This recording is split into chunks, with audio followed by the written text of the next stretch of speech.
할렐루야. 오늘 이 시간에 같이 은혜 받을 말씀입니다. 은혜 받을 말씀은 5장 정리를 하겠는데 우리 21절 한 절만 읽고 5장을 정리하겠습니다. 5장 21절입니다. 시작. 이는 죄가 사망 안에서 왕노릇한 것 같이 은혜도 또한 의로 말미암아 왕노릇하여 우리 주 예수 그리스도로 말미암아 영생에 이르게 하려 함이라. 아멘. 아멘. 사랑이 많으시고 은혜가 풍성하신 아버지 하나님, 은혜와 사랑을 주님 감사합니다. 지난밤도 주님 은혜 가운데 저희들을 주 안에서 품어주시고 또 하나를 허락하시사 이 새벽에도 주님을 찬양하며 하나님의 말씀의 떡 만나를 이 시간도 받기를 원합니다. 말씀은 하나님이시고 말씀은 성령님이시며 예수님이시니 길이요 진리요 능력이요 지혜요 응답이요 치유요 축복이오니 이 시간도 말씀의 권능과 생명의 큰 역사를 하나님 말씀을 통해서 저희들에게 이루어 주신다 하시니 감사하며 예수님의 이름으로 기도 올려옵나이다. 아멘. 할렐루야. 반복의 능력입니다. 우리는 지난 시간에 5장 말씀을 통해서 같이 은혜를 나눴고요. 지금 5장을 오늘 한번 좀 정리를 해보겠습니다. 자, 지금 5장에 들어와서는 이미 지금 4장까지는 율법과 그 다음에 그 칭의에 대해서 말씀을 드렸어요. 그리고 율법에서 죽을 수밖에 없는 저희들을 예수 그리스도를 통해서 우리에게 칭의로 말미암아 하나님의 자녀로 삼아주고 약속의 자녀다라고 지금 바울은 선언을 하고 있습니다. 그러면서 특별히 유대인들에게 그 유대인들의 율법적 사고관에서 벗어나지 못하고 있고 그 당시에 로마에 있는 그 유대인들의 그 사상 그와 같은 것들이 좀 여러 가지로 트러블이 생기는 일들이 많았다 이 말이에요. 그래서 그들에게 바른 칭의에 관해서 말씀을 드리려고 가르쳐 주려고 이 바울 사도는 지금 로마서 1장부터 4절 말씀을 통해서 그렇게 칭의에 대해서 말씀을 했어요. 또 이 바울과 특별히 구약의 인물인 누구 아브라함과 그다음에 다윗을 또 예를 들어서 이 의리 된 것은 행위로 된 것이 아니다. 행위로 된 것이 아니고 믿음으로 된 것이다 라고 확정을 해줬습니다. 그리고 난 다음에 5장에 들어와서는 우리가 이제는 그리스도로 말미암아 의롭다움을 받았다. 그러므로 우리가 하나님 안에서 주님 안에서 하나님과 예수님으로 말미암아 화평을 누리며 살아야 된다라는 것을 시작해요. 사실 우리가 자녀를 되었으면 예수님이 십자가로 말미암아 구원을 받았고 자녀를 되었으면 하나님 안에서 마음껏 믿음에 의해 그 다음에 화평의 평강의 자유를 누리며 살아가야 되는 거예요. 또 하나님과의 화평의 관계를 우리가 이루며 또 누리며 살아야 된다 이 말입니다. 그래서 1절부터 이 말씀을 통해서 이 바울 사도는 1절부터 4절 말씀으로 말미암아 믿음으로 의롭다움을 받았으니 이제는 그리스도로 말미암아 하나님과 화평을 누리자라고 시작해요. 그리고 그 하나님의 영광을 바라보면서 그렇게 누림이라는 것은 우리는 보통 누린다라는 말은 보통 뭐 풍성한 거, 그 다음에 막 좋은 일만 막 누려. 물론 그것도 누림이 맞습니다. 그런데 우리가 여기서 누림이라는 것은 능력을, 영적 능력을 얘기하는 거예요.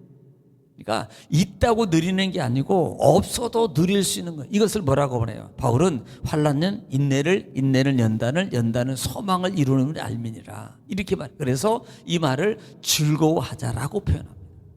이 바울의 신앙의 사고는 즐거움이에요. 항상 기뻐하라.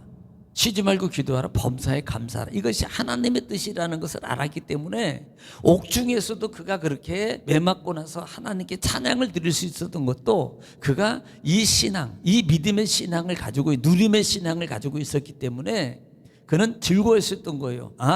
하나님이 나를 이렇게 매를 맞게 하고 그 다음에 이 옥에 가둔 것은 이렇게 생각한 겁니다. 나를 사명을 이 옥중에서도 나의 주신 사명을 감당하게 하려고 하시는구나. 또 나의 상급을 받게 하시는구나. 이렇게 이게 누림의 사고란 말입니다. 그러니까 여러분 고통은 있지만 그 사고 그 사명을 통해서 바라보니까 그 고통 중에 있지만 감옥에 있지만 그런 즐거움으로 찬송을 드릴 수 있고 또 하나는 고통 가운데 기도할 수 있어요. 이런 누림의 모습이라 이 말입니다. 그래서 그렇게 누림을 가지고 살며 즐거움으로 이렇게 살아야 된다라는 부분을 1절로부터 4절까지 말씀을 드렸어요. 자, 5절부터 11절 말씀에는 지금 4절에서 소망이 부끄럽지 않은 것은 이라고 시작했단 말이에요. 소망이 부끄럽지 않은 것은 이것을 뭐라고 표현해요? 우리가 죄인 됐을 때 누구를 통해서 예수 그리스도께서 우리 예수 그리스도를 우리에게 내어주심으로 뭐라고 표현합니까? 하나님의 사랑을 확증하셨다라고 해요. 하나님은 말로만 너희를 사랑해, 하나님은 말로만 이렇게 말하지 않았다 이 말입니다. 그 사랑을 자기 아들인 예수 그리스도 자신을 아들로 해서 이 땅에 내어주셔서 그분으로 말미암아 우리를 대신해서 고통을 받고 십자가를 지시고 그 다음에 대속을 이루시고 다시 부활하셔서 산 소망으로 말미암아 우리에게 그 하나님의 사랑을 확증시켜 주셨다라고 말해요. 말로만이 아니고 하나님은 실천하셨다 이 말입니다. 다시 말하면 약속을 성취하시는 하나님이라 이 말이에요. 그러므로 그 약속은 그때뿐만 아닙니다. 그때만 성취하고 지금은 이루지 않고 이게 아니고요. 이 약속은 영원성이에요. 하나님의 약속은 단회적으로 끝나는 게 아니라 이 말입니다. 그래, 성령을 내가 한번 부어줬어. 마가다락방에 성령 한번 부어줬으니까 그래 끝이야. 이게 아니라 이 말이에요. 그 약속은 아브라함에게 그래 내가 너를 축복했어. 내가 너에게 및 자손으로 그 다음에 이렇게 모든 별과 같이 그 다음에 바다 모래와 같이 이렇게 이걸로 끝이 아니라 그래 뭐 200만 했으면 됐지. 그리고 가나안 땅 들어갔으면 끝이다. 그러니까 내가 이 모래와 같이 뭐 했어. 이게 아니라 이 말이에요. 그 약속은 계속적인 지속성입니다. 계속성이에요. 하나님의 아브라함을 축복하신 축복은 그 축복으로 끝난 게 아니라 이삭, 그 다음에 야곱, 요셉, 그 다음에 다윗의 계보를 연 오늘 우리에게까지도 계속적인 연속적인 약속이라 말이에요. 그래서 사사기에서 이스라엘 백성들이 한 지파가 끊어지게 됐을 때 통곡하면서 하나님 앞에 원망했던 부분이 바로 거기에 있는 거예요. 왜? 연속적인 약속이기 때문에 그렇다 이 말입니다. 이 사랑은 계속적인 사랑이에요. 연속적인 하나님의 약속이요, 연속적인 하나님의 축복이요, 연속적인 하나님의 치유입니다. 예를 들어서 죽은 나사로만 살리고 끝, 그 다음에 안진병이만 치료하고 끝. 그렇다면요, 여러분 뭐예요 그게? 그렇게 보여주신 것은, 그렇게 이루신 것은 나사로가 살아나는 것처럼 살아나는 기적이 또 일어날 수 있고, 안진병에 일어난 기적이 너에게도 일어나고, 소경이 눈을 뜨는 그 기적이 너에게도 일어나고, 영적 육적 역사가 너희 속에서 계속적으로 이렇게 하나님은 무한하시게 일어나시는 하나님이야. 이것을 말씀하고 있고 약속하고 있고 확증하고 있는 거라 이 말이에요. 그래서 하나님은 말로만이 아니라 사랑으로 확증하셨다. 그리고 12절부터 19절 말씀을 통해서 하나님의 확증의 증거를 뭘로 표현해 줍니까? 비교로. 누구와? 첫 한 사람의 아담과 한 사람의 예수 그리스도를 통해서 비유로 대조로 해서 그 사랑의 확증을 우리에게 보여주고 있는 겁니다. 한 사람은 그 사람의 말 누구요? 아담을 통해서 사망이 우리에게 들어갔고, 한 사람 예수 그리스도의 순종으로 말미암아 우리에게 구원과 생명과 영생과 약속이 우리에게 이루어졌다라고 말합니다. 이것을 대조적으로 바울이 우리에게 증명해 주고 있는 거예요. 이 로마 사람들에게. 그러므로 우리는요, 한 사람의 영적, 우리가 교훈입니다. 한 사람의 나의 영적 순종이 여러분 조금 부족한 내 가족의 삶도 덮을 수 있어요. 여러분 이게 영적 관계입니다. 하나님이 그래서 봐주는 거예요. 사실 이거예요. 이스라엘 백성들이 가나안에 들어가기 전에 홍해를 건너고, 그 다음에 홍해를 건너면서 시작된 게 뭐예요? 원망과 불평입니다. 그런데 하나님은 진노하지 않아요. 그리고 그뿐만입니까? 그 이스라엘 백성들이 심지어는 뭐예요? 우상을 만들어요. 그러니까 하나님은 워낙 화가 나시니까 이렇게 말씀합니다. 내가 너희 백성을 깡그리 다 죽여버리겠다. 다 쓸어버리겠다. 그때 모세가 하나님 앞에 엎드립니다. 사실 누구 때문에 사는 거예요? 한 사람의 모세 때문에 그렇게 산 겁니다. 그러니까 영적 승리의 관계는요, 한 사람인 우리 믿음의 사람은 여러분 잘 들어야 됩니다. 그래 부족해요. 그런데 나라도 영적 지도자라도 영적 여러분의 가정의 리더예요. 한 여러분 가정의 리더가 믿음으로 영원히 살고 범사가 잘 되고 영원히 살아있으면 그 영적 힘을 통해서 지킬 수 있어요. 아니, 내 힘이 있으면요, 내 가정도, 둘레 있는 내 가정도 지킬 수 있고 유지할 수 있는 게 있잖아요. 그런 거예요, 영적 힘이라는 게. 그래서 하나님께서 나의 간절한 기도를 들으시고 그나마 지켜줘요. 그나마 기다린다고요. 그나마 기다린다고요, 하나님이. 여러분, 이것을 보라 이 말입니다. 그래서 한 사람의 불순종이 아니라 한 사람의 순종이 나의 삶이 될 때 내가 살고 내 가정이, 내 사업장이, 직장이 살 수 있다는 것도 기억해라 이 말이에요. 반대로 큰일 하지요. 자, 20절로 21절 말씀엔 율법은 죄를 더한다 그래요. 이것이 뭘 말하냐면, 율법이 된 것은 죄를 더하게 하심이라. 그러나 죄가 더한 것에 은혜가 있다라고 말했는데요.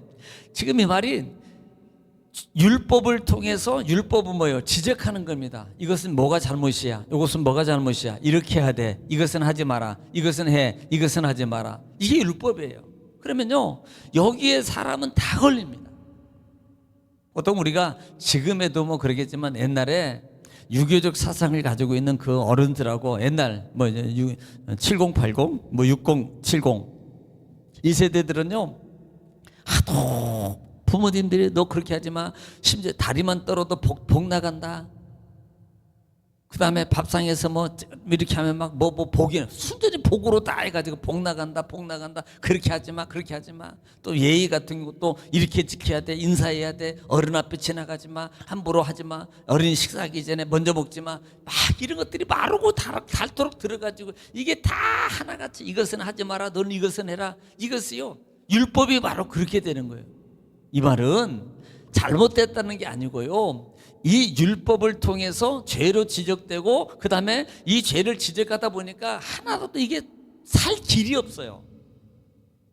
그런데 예수 그리스도를 통해서 살림을, 이 모든 것이 해결됐다 이 말입니다. 그러므로 오히려 많은 율법이 있는 곳에 죄가 더해지고 죄가 더한 것에 은혜가 돼. 왜?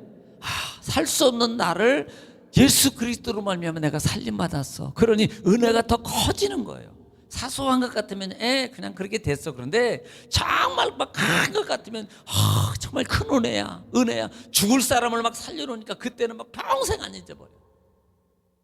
사탕 하나 준 것은요, 그때만 잊어버려요. 근데 죽을 사람을 살려준 것은 평생 안 잊어버립니다. 바로 그걸 말하는 거예요. 그걸. 그러면서 은혜가 더하게 하는 것이다 라고 말하면서 우리가 그리스도로 말미암아 우리는 영생의 보장을 받았다, 영생의 은혜를 사는 보장을 받았다 라는 부분들을 여러분 기억하시면서 앞으로 계속 또 6장 우리가 그리스도와 함께 또 사는 삶, 또 어떤 관계인가, 이런 것들을 다시 보면서 더 은혜의 삶으로 하나님 말씀을 통해서 반드시 인도할 줄 믿습니다. 오늘 또 말씀을 적고 기도할 때 나라 민족을 위해서, 교회를 위해서, 여러분 가정과 자녀와 사업장을 위해서 이 시간에 주 한번 통성으로 기도하겠습니다. 다 같이 기도합니다. 주여, 거룩하시고 자비로우신 아버지, 은혜와 사랑을 주님 감사합니다. 하나님께서 우리를 사랑하시고 아버지도 말씀을 통해서 알게 하시고 듣게 하시고 깨닫게 하신 아버지 주님 감사합니다. 주여,